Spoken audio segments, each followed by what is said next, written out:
Ken, it's a pleasure to have you here on this really special conversation about why we are being busy all the time. And before we start, so maybe Ken, you can introduce yourself. Ken is one of my mentor coaches, and just awesome to have you here. Yeah, thanks. So introduce myself. Ken Mossman. I live in upstate New York, right outside of Saratoga Springs, for those who know the area. And let's see, I've been in the coaching profession now for going on 24 years, gadzooks. And I have specialized in working with men for about 21 of those, coming up on 24 years, and offer special men's programs, retreats, et cetera, et cetera, et cetera. Yeah. That's a wee bit about me, and I am delighted to be here. Awesome, to talk about. Awesome. I'm not sure how I made the time, being as busy as I am, but you did a great job on this. So yeah, let's dive into it. So the aim of this conversation is, or the intention of this conversation is to shed a little bit of a light on the topic of being busy, you know, and what our experiences are. I'm working with a lot of, let's call them change makers, high achievers, high performers. And it seems those guys are pretty busy all the time. And so what I would love to do is to take some data here from a survey that I did recently with 8 purpose-driven entrepreneurs. And, you know, what stood out is like, I'm super busy. So even for the survey, right? Do you have 5 minutes for the survey? And the common answer was like, I'm busy. I'm crazy busy. I'm insanely busy. I'm what else busy? It's like, okay, there is something, right? And then they were kind enough to fill it out. And, you know, the first question was, how busy do you feel on an average day? And on a scale from 1 to 10, where 1 is feeling relaxed and 10 is insanely busy, like 75% said between 7 and 8. So quite busy. And, you know, let's start the conversation. What does busy mean to you? Or what's your experience with busy people? Yeah, there's there's so much in that, Matthias, that we could even with just that one question, we could probably dig into it for days. It's enough to keep us busy. I keep joking about the busy thing on the one hand. On the other hand, you know, one of the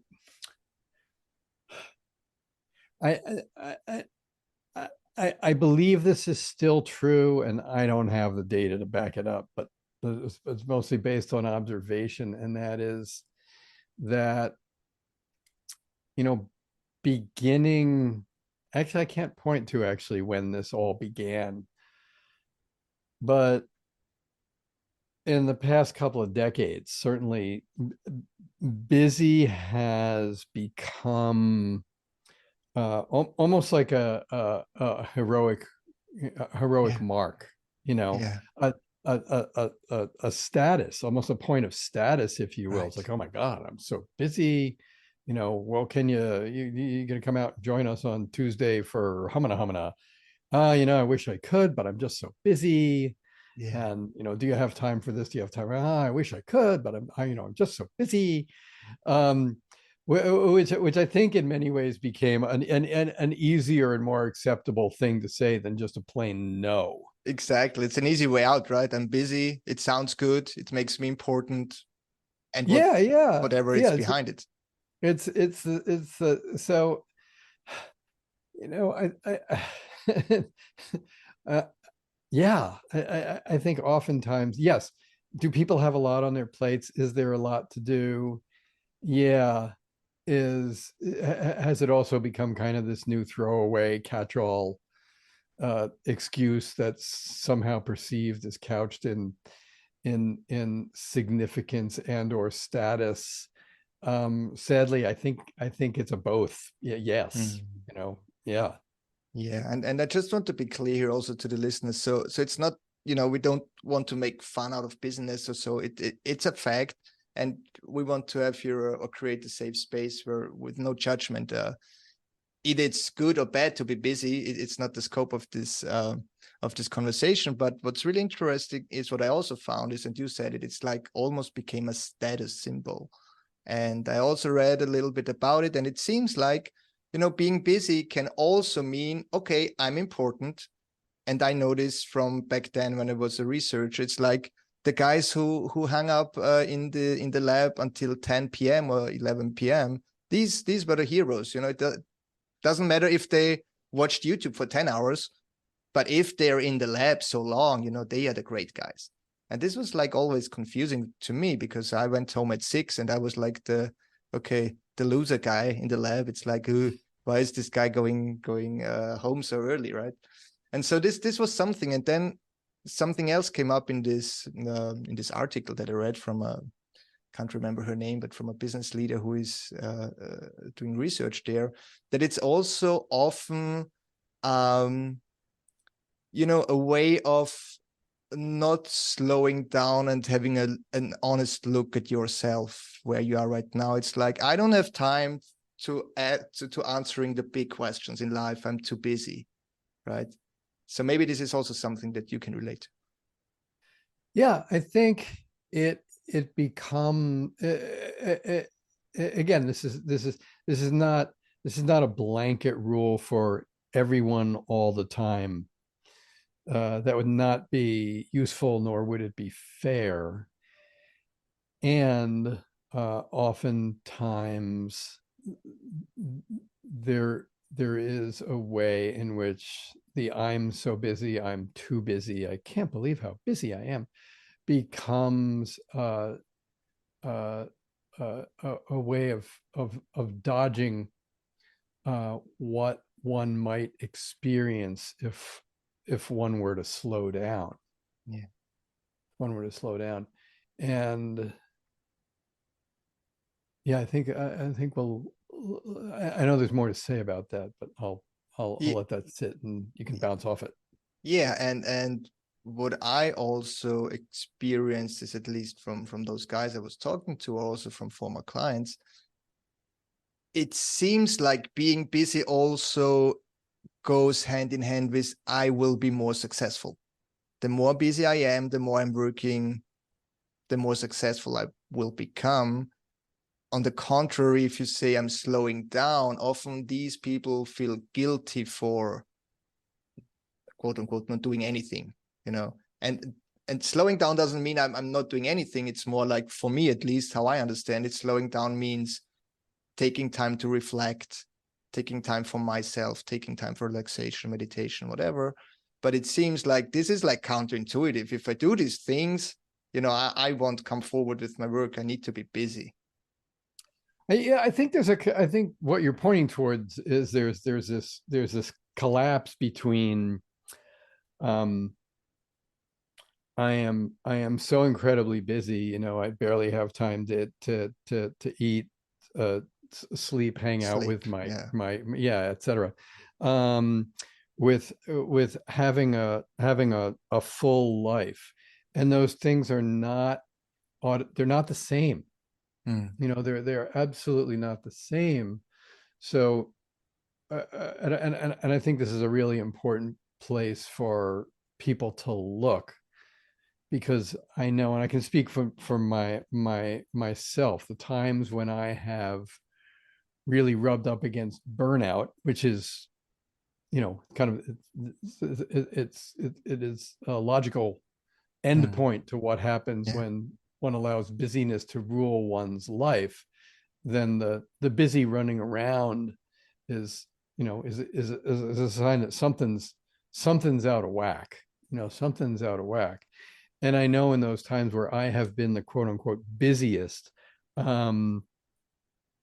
those times tend not to be, I don't feel like my life is really full. I feel like my schedule is full. I feel like my calendar is full, but that's not the same thing as having a rich and fulfilling life. Exactly, because if you talk to people and say, okay, what would be a picture for it, right? I said, what's the relationship with time was one of the questions. And then people said, like, it's like melting an iceberg in the sun. It's like me trying to catch the runaway dog. It's like time is my competitor. It's a threat. And all of this don't feel like, and don't feel like this is like a place where you're at ease and you're productive and creative. It's more like this rush, this push, this always on trying to do things. And the question is, is this the best way to move forward? Is this the best way to reach your goals? Or is it not? Yeah, well, I think Once at a question mark. Yeah. Is a question mark. Yeah, there's the idea of the race against time. I'm racing against time. I'm racing against time. If I'm racing against time, can I ever win in a race against time? I'm not sure. Exactly. Can I? Am I being called, to have another look at my priorities? I think that's a really important question for one to ask. Is it time for me to look at my relationship with delegation? How good am I at giving tasks away? What kind of help do I need? How good am I at asking for help? Is that a place that I need, that I need to grow? And I know, in my brief intro, I mentioned that I work with primarily with men, and certainly in the culture that I grew up in, asking for help can be perceived as a sign of weakness, which, if we really step back and look, is a little bit silly, because if someone's at the top of an organization, they have an awful lot of help underneath them, Exactly. So this notion of the lone cowboy is a little bit nutty, and yet it persists. Exactly. And it's still there, right? Yeah. And yeah, that's a good point. And also, like, as you mentioned, like, asking for help might be for some like a sign of weakness, what you're not doing. And the other thing is, I guess, being open to, to explore your inner emotional side. Because I guess most guys, at least from my experience, I mean, they're really driven rationally and logically, and that's all good. But it's all about the doing. It's doing. But what I'm missing, and what I also missed in my own life, is like the other part, like the being part, the part of me which says, okay, like, what's my life purpose, what I'm here for, how to connect with my feelings, how to trust my intuition, and all these things. And I have the feeling, if you're in this rat race or roller coaster or whatever, in this train moving full speed, you miss out on a lot of other options that you have that can help you. And the best way, I guess, is to get to know yourself better and help yourself out. Yeah. Well, I mean, you're pointing, I know Scott mentioned earlier, but you're pointing again to the importance of moments of slowing down. We can look at it if we look at it, using athletic training as a metaphor. Top athletes know that if they're always training at top intensity, eventually the returns on their training investment start to march backwards. They need, as part of their training, rest. They need those periods of rest to allow the muscles to actually rebuild and strengthen and heal. And without those, performance drops. And we as just as human beings out in the world, going about our business, entrepreneurs, leaders, etc., we all need those moments of rest and downtime. And I'm not just talking about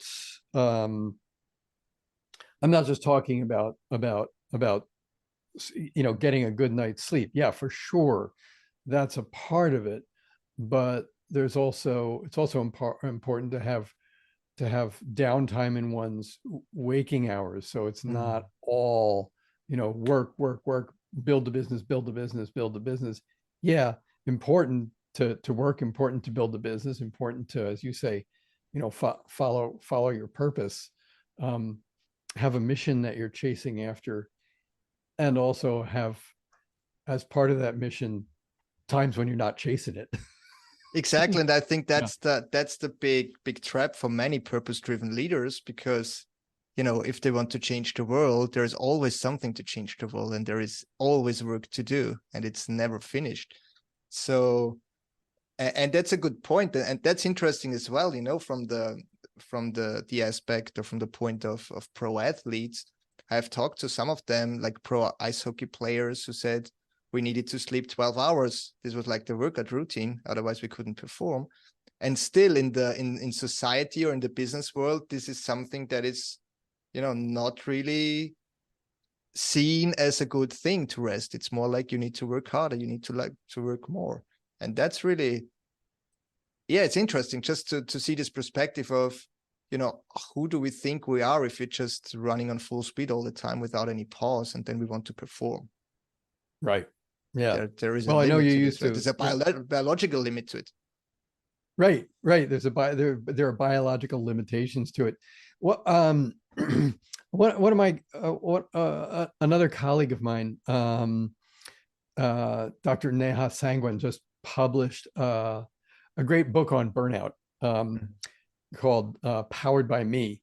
And she talks about her own, it does a brilliant job of talking about her own experience as a hospital physician, and it really lays out in some pretty clear ways the emotional, physical, and really, really important cognitive uh, uh, implications of always busy, always busy. I mean, in many ways, her story is, I'm going to say, in many ways it might appear extreme, but anyone who's ever rubbed up against burnout, I would assert, is going to recognize themselves. If not, they're certainly going to recognize someone.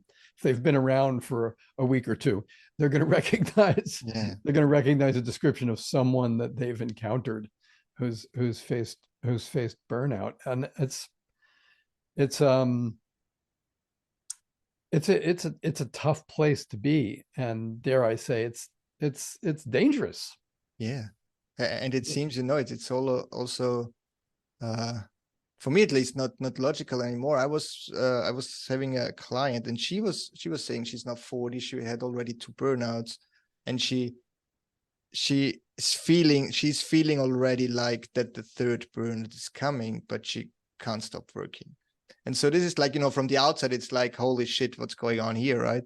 But I think if you're in this eye of the storm, and if you're in this place, you might not even have, an option to see outside it or to stop it. Because normally I would say, hey, that's my 3rd burnout. I don't want this. I mean, why? Just stop it. But I think they are driven by something else, so that they, even though they see it coming, they're still just going full speed, and until the body says probably, no, it's not going to work anymore. Yeah, the body will not lie about this stuff. Right.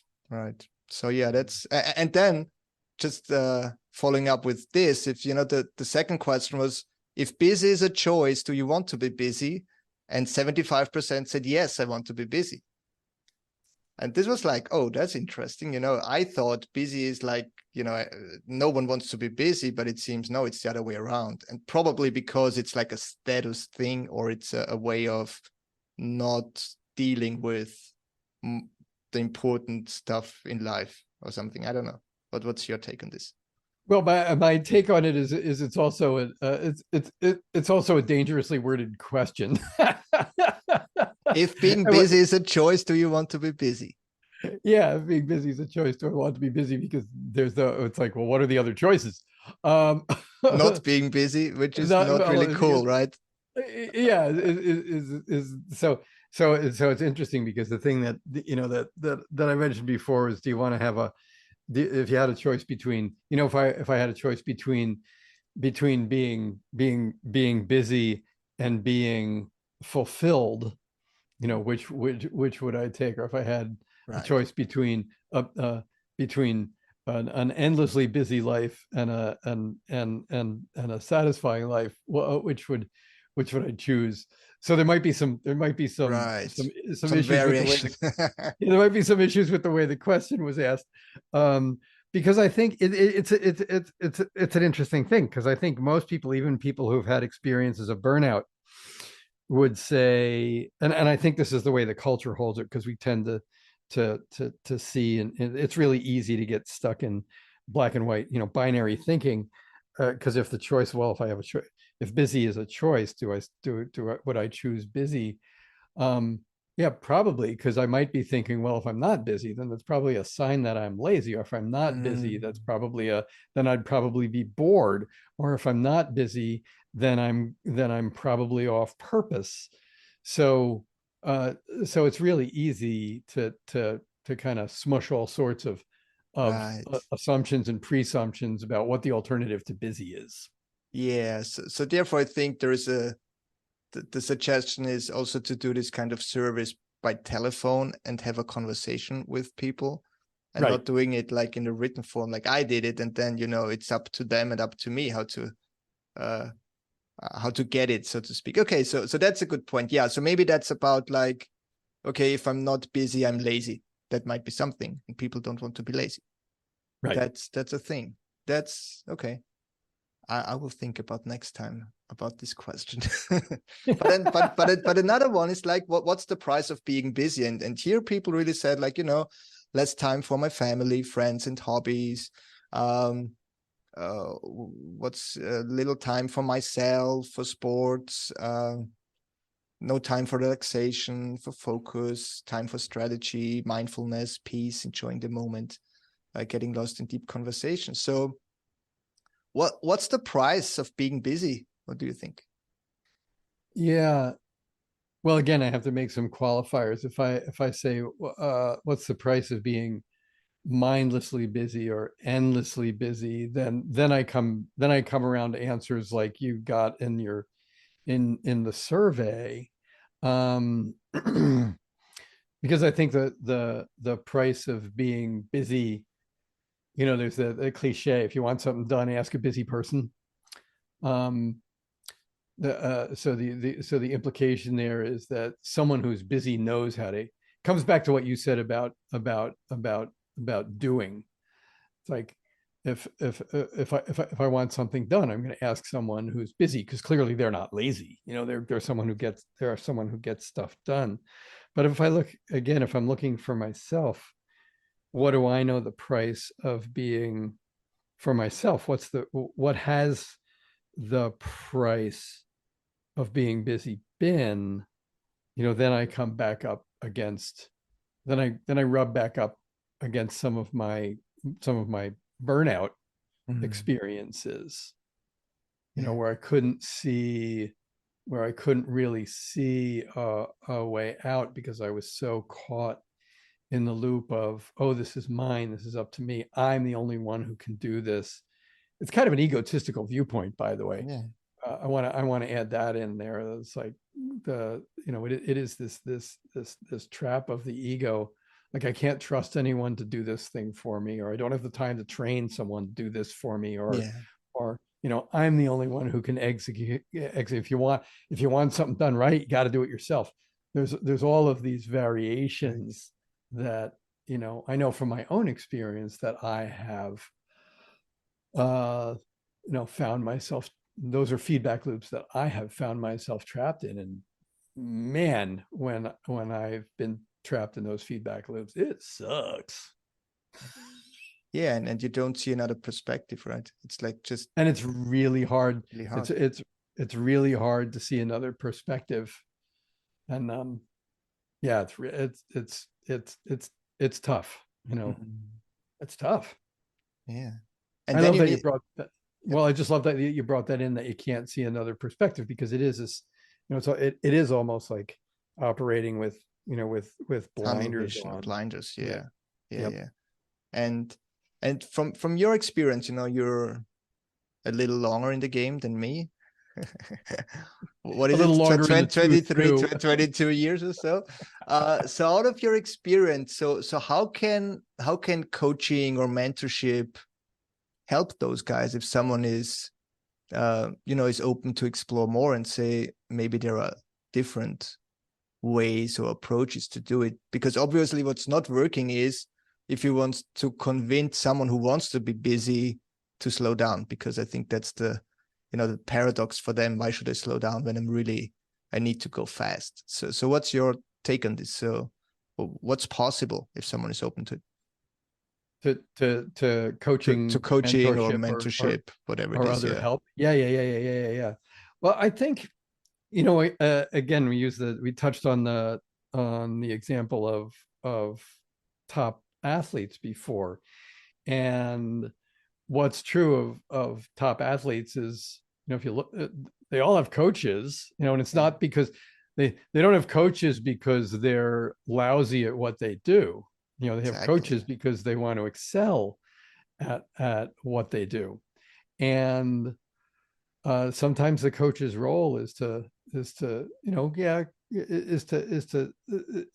make suggestions that are going to, of course, enhance that athlete's performance. Now, from a pure executive coaching, leadership coaching point of view, we know that on the one hand, according to the quote unquote rules, where we're not necessarily going to make suggestions, but we certainly get to ask questions along the lines of like, wow, so if you continue to pound away at this for 110 hours a week, what's your state of health going to look like in another 60, 90 days, 6 months, year or two? And it's the very rare human being who says, oh wow, I'm just going to continue to kill it here. I am the one who just needs 3 hours of sleep. Yeah. I'm Something the like one who this. just needs three. I'm the one who just needs, and for some that may be the case, but how sustainable is that? So I think we come back to the question of, are you willing to ask for help? Are you willing to do the reflective work, which involves slowing down, which is something that certainly a coach can be absolutely very, very helpful with. Are you willing to have someone ask you the questions that you would not necessarily ask yourself? Questions that are difficult to answer. Right. Look in some of those places, shine a light in the corners where you may you're going to find new stuff. You're going to find new stuff. So I just had a session a couple of days ago with someone, and in the end she said like, this really felt uncomfortable, and it was great because I saw something that I haven't seen before. So as you said, you need to be open to explore those things, right? And it doesn't need to be every time that you feel uncomfortable, but there might be topics, whatever, where someone that is not sitting in your boat, so to speak, or having this tunnel vision, can see things that you don't see. We humans sure do love being comfortable. Yeah, sure. And change always have something to do with being uncomfortable, I guess, or right, or getting out of your comfort zone. Yeah, exactly. And on the topic of being uncomfortable, I love that you brought in the piece about your client, because if one's comfort zone is running, that playing the game of racing time, and they know, for instance, that they've already burned out twice or 3 times or whatever. They know that when I do A, then I get, and then this leads to the, like, I can see the brick wall coming, and I my foot is still on the accelerator. Um, but as uncomfortable and as damaging as that is, that's still a comfort zone. That still may be a comfort zone for that person because that's what they know. Exactly. So yeah, so the gift of this kind of work is that it takes us to places that are unfamiliar, and when we're in places that are unfamiliar, man, things can get pretty uncomfortable.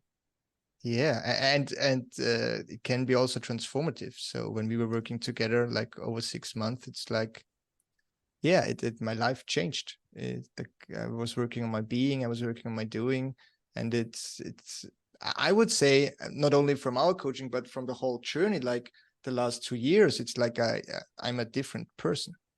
And sometimes it feels like natural to me because it was like on steps, but looking back, who I was 3 years ago, I think I completely changed in different aspects.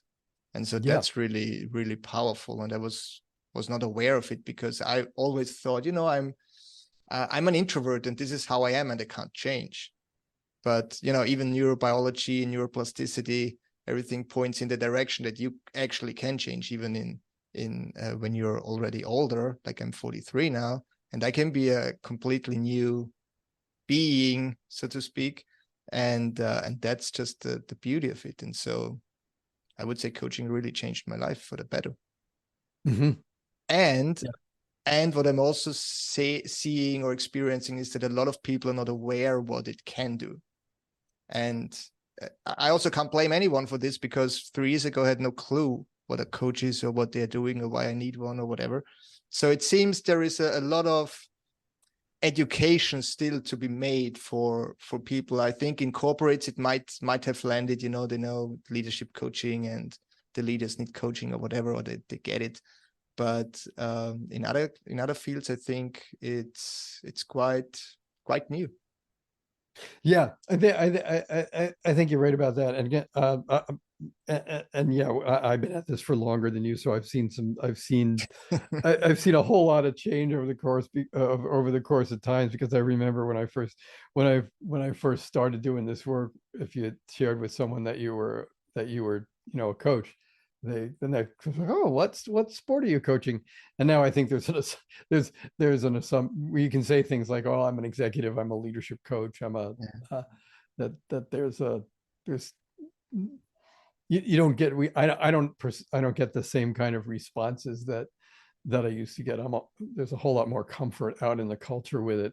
And I know there's still places where there's not a whole lot of awareness of it. And the good news is I think that's beginning to change. I think that's beginning to change. There is so much more awareness of this work, and also about the potential of this work, because I think also early on it was perceived as, oh, okay, now we've got a choice between either firing this person if they don't straighten out, or we can give them a coach. We can give them a coach and the coach will fix them.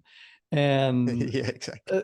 and thankfully I'm seeing a lot less of that. I'm actually seeing coaching as, no, we're giving you this we're going to get you set up with a coach because you've got amazing potential and we want to see you step into that potential. Right. Right. So it's not about fixing, it's more like bringing out the full potential and even performing better. Yeah, nice. Exactly. It goes back to the metaphor of the athlete. It's having them well fed, watered, cared for, recovered, and operating at peak levels. Love it. For sure. Love this metaphor. Great. So to end this conversation or finalize it, so what's your take, coming back to busy? Do you have any tips or suggestions for people who are busy? And I know that's a quite general question. We talked about there are different aspects to being busy. Do you want to be busy? Are you mindfully busy? Maybe this is also something that people are. But is there, any final statement or notes on this topic of being busy and what we have talked about so far?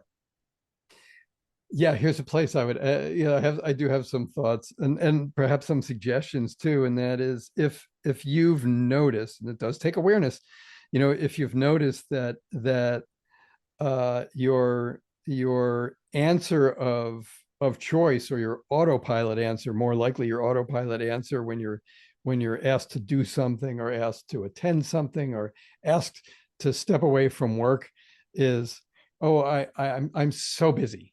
If that's become your pat answer, and it feels like it's automatic, then then boy, take that as something to be wildly curious about.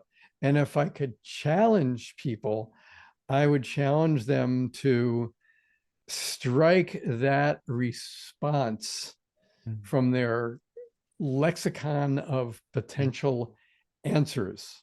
Right. Come up with something else besides "I'm so busy." Yeah. And if you can't let that go, then yeah, take a look.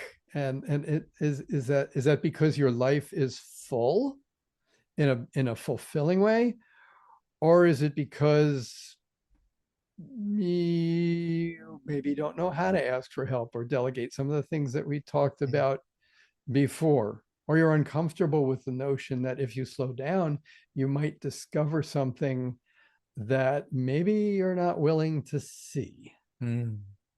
Love it. That's a great challenge. So for everyone who is up to and want to experiment, don't use "I'm busy" for the next 30 days or so, and see what comes up.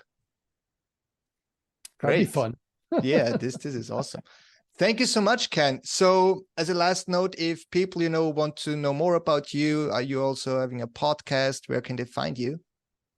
Oh yeah, thanks. So and this has been really fun. The podcast is Mojo for the Modern Man, and it's available on Apple, Google, Amazon, Spotify, all the big podcasty places.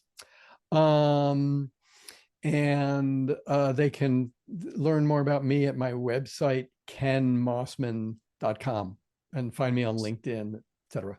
Nice. Awesome. Thank you so much. It was a pleasure, Ken. It's always great connecting with you, especially talking about stuff that excites us. Slowing down to be busy. Slowing down, not the busy part. Getting to slow down. Yeah, thank you so much. Thank you so much for having me. It's been a delight. Thank you. Talk soon. Bye.